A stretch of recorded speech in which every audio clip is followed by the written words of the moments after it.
So it's about 5:43 in the late afternoon, going on to the evening, about 17 minutes away from the beginning of the evening. And I wanted to come on here because I know I talk about it a lot, but apparently, it's weird where you could find fellow Sparity, and that's short for Spike and Rarity, fans and supporters like myself.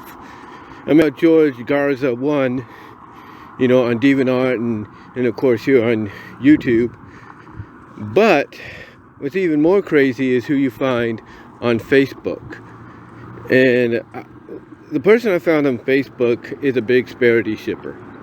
Because, what's crazy is the thumbnail, I think, Sparity related, and a lot of the images that they would put up at several of the MLP fan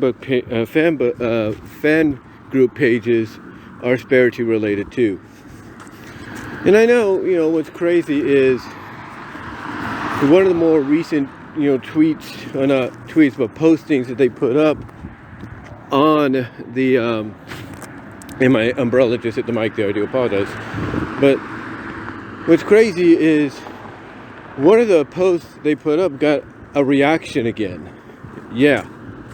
I don't know if it was them or somebody else, but somebody basically said it along the lines that, people need to kind of, realize that a lot of people, a lot of folks have pretty much, those that kind of work closely or have worked closely with the series and such, like a Jim Miller and everything, have come out and pretty much said, as I've talked about before here on this channel, Spike, is pretty much an adult.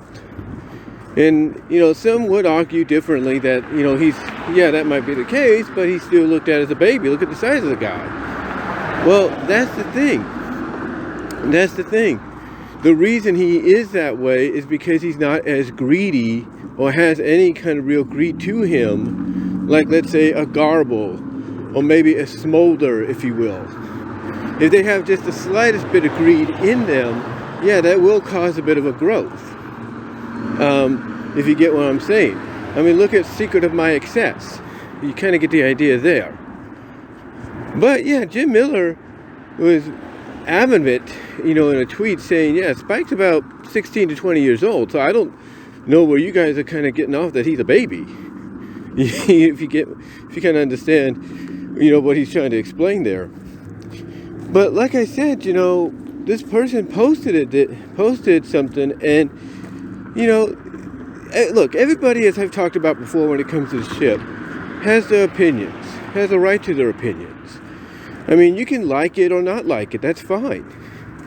But it definitely seems like, in my opinion, if you will, that when Nicole Dubuque took over, the role that Megan McCarthy took over from Lauren Faust, that Nicole Dubuque, in my opinion, I think really found the ship cute and adorable and wanted to kind of hint at it. Which is why when you think about some of the stories that we got, in season 8, in season 9, the final season, when you think about it, there are moments in there that had, within the episodes, I should say, that had moments in there that were Sparity related. They were Sparity related. There was no doubt about that. I mean, you can argue it all you want, but there were moments. I mean, again, as I've talked about before, I'm not saying that, Megan McCarthy didn't have moments in there. She did. But it was more of a cooling off period at the time. In my opinion, when Jim Miller was allowed to, I think, write a few stories, a few scripts for episodes, when Nicole herself did it as well, they knew what to give the fans. And they knew that fans, I think, wanted to see something on, something related to Sparity, Spike and Rarity's relationship, no matter what. Which is why we got drag and dropped, and why we got what we did in Best Gift Ever. They knew what the fans wanted. Did they have to go, the way they did in Best Gift Ever? No. Did they have to do what they did in Drag and Drop and give us the ending that they did? No. But they did all that because they know there's a supporting fan base out there for not only the characters individually and as friends, but as, being something more. They know that. They know that. And, for some fans to not be very evident about that, I don't know what else to tell you. I mean, I showed you basically in one of my recent videos, the MLP collection that I, put together in 2022. Part of that collection, as far as I was able to remember, was getting 2 shirts from TeePublic that had Sparity on them. There was a saying of, Spike when he's riding Rarity, saying, "Hey, don't have me sick my unicorn on you," and in the other you have Spike and Rarity dressed up as Aladdin and Jasmine from Disney's Aladdin. I mean, come on, seriously. People that made those t-shirts know that there are fans out there. They know there are supporters out there. I mean, even some of the more official products, like I mentioned, the Valentine's Day thing that I've shown before, where you have, it's kind of it's like a little coloring set, where you have, Fluttershy on the upper right-hand corner of the box, dressed up like Cupid, and on the bottom left-hand corner, you have Spike with Rarity, and it almost looks like the way it's, pretty much designed and positioned, that Fluttershy as Cupid is shooting Cupid's arrow at them. I mean, if Hasbro and the licensee of merchandise and products realizes and sees that, then why can't anybody else? And like I've talked about before, you have to really kind of notice that there's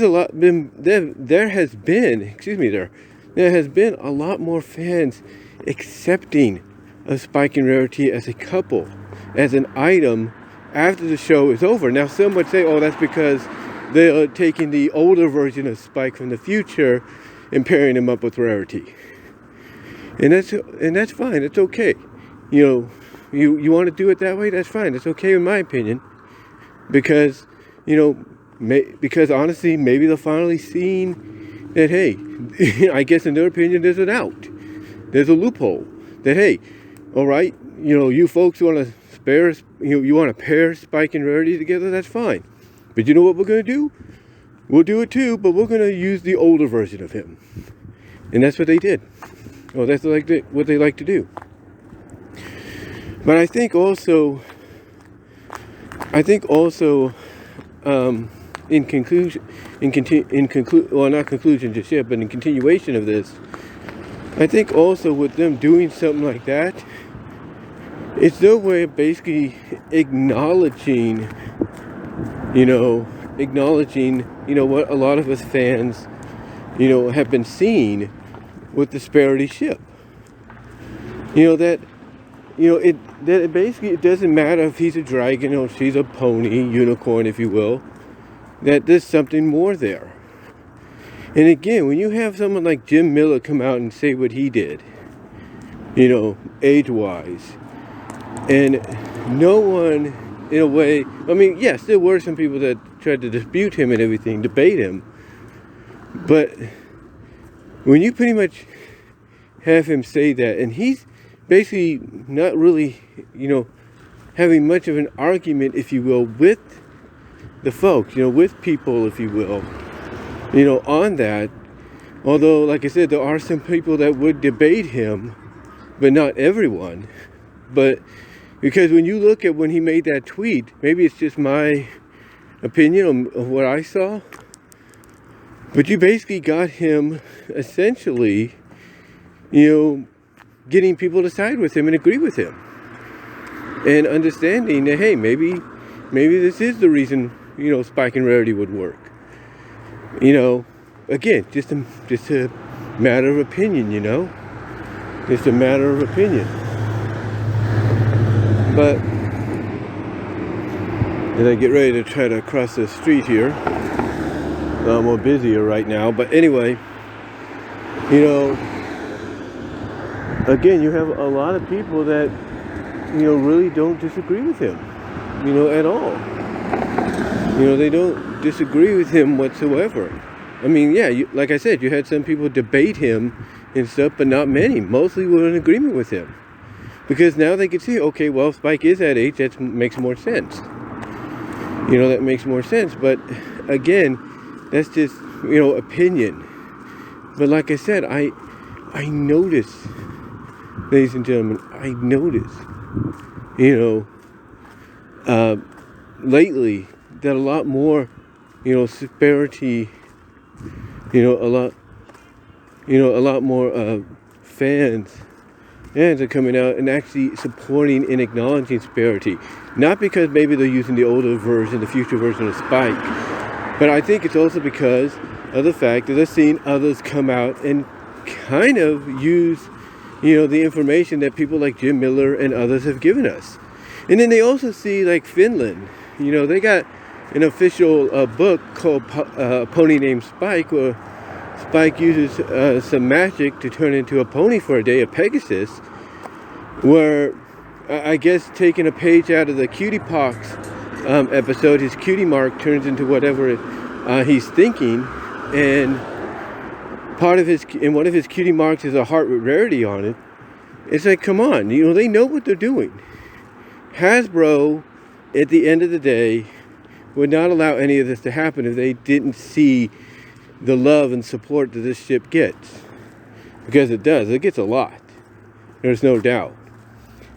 There's no doubt. I mean, you look on here on YouTube, you know, not with PMVs that I've created and others have created, dramas and all that. You look at fan art and stuff, and again, probably the best example, in my opinion, is Spike being the one that helped break Rarity out of the Nightmare spell.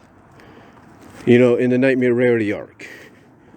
And that's another thing too. The comic, in my opinion, has been more, how do I put this, more willing to allow this to happen, to showcase it happening, than I think anybody else. I mean, you have a Christmas story, one of the holiday annuals they did a couple years ago, with Spike escorting Rarity to all these events and everything. You know, as if they're on a date, and they practically are. I mean, come on, seriously. They didn't have to do any of that, but they did, because they know people love the ship. People know they love the pairing of these two. And you know what? I guarantee you, over time, I don't know when or how, whether through Tell Your Tale, Make Your Mark, maybe a new special, whatever, a crossover, whatever the case is going to be. Maybe in the comics, who knows? But we are going to get clarification. We are going to get clarification that these two somehow did end up together. I mean, heck, you have somebody doing OC characters, MLP OC characters of a male dragon and a pink Pegasus being, you know, kind of fond of each other, in love with each other, and having them associated with Spike and Rarity. And that's no joke. I think the OC Pegasus' name is Wild Rose or something. But again, it just shows you how much this ship, this relationship, whether you like to look at it that way, is beloved by the fans, and even those now that, you know, used to deny it, but now are more accepting of it because they're more willing to use the older version of Spike from the future than they are the younger one. But again, it also shows inspiration is given to fans making their own OC versions, or, you know, versions or answers, equivalents, if you will, to the ship. But what do you guys think? What do you think about the fact that now that we're in 2023, the Sparity love and adoration and the fan base and support is still strong, if not stronger than ever? And do you think we'll get any true clarification in the future, courtesy of G5, whether it's through the comics, the shows, or whatever? And do you think maybe we'll get a crossover which gives us more clarification? What are your thoughts? Let me know down below in the comments, guys. Love to hear from each and every one of you on this. And until then, I will talk to you all later. You will get an audio podcast version of this. But let me know what your thoughts are, and I am out.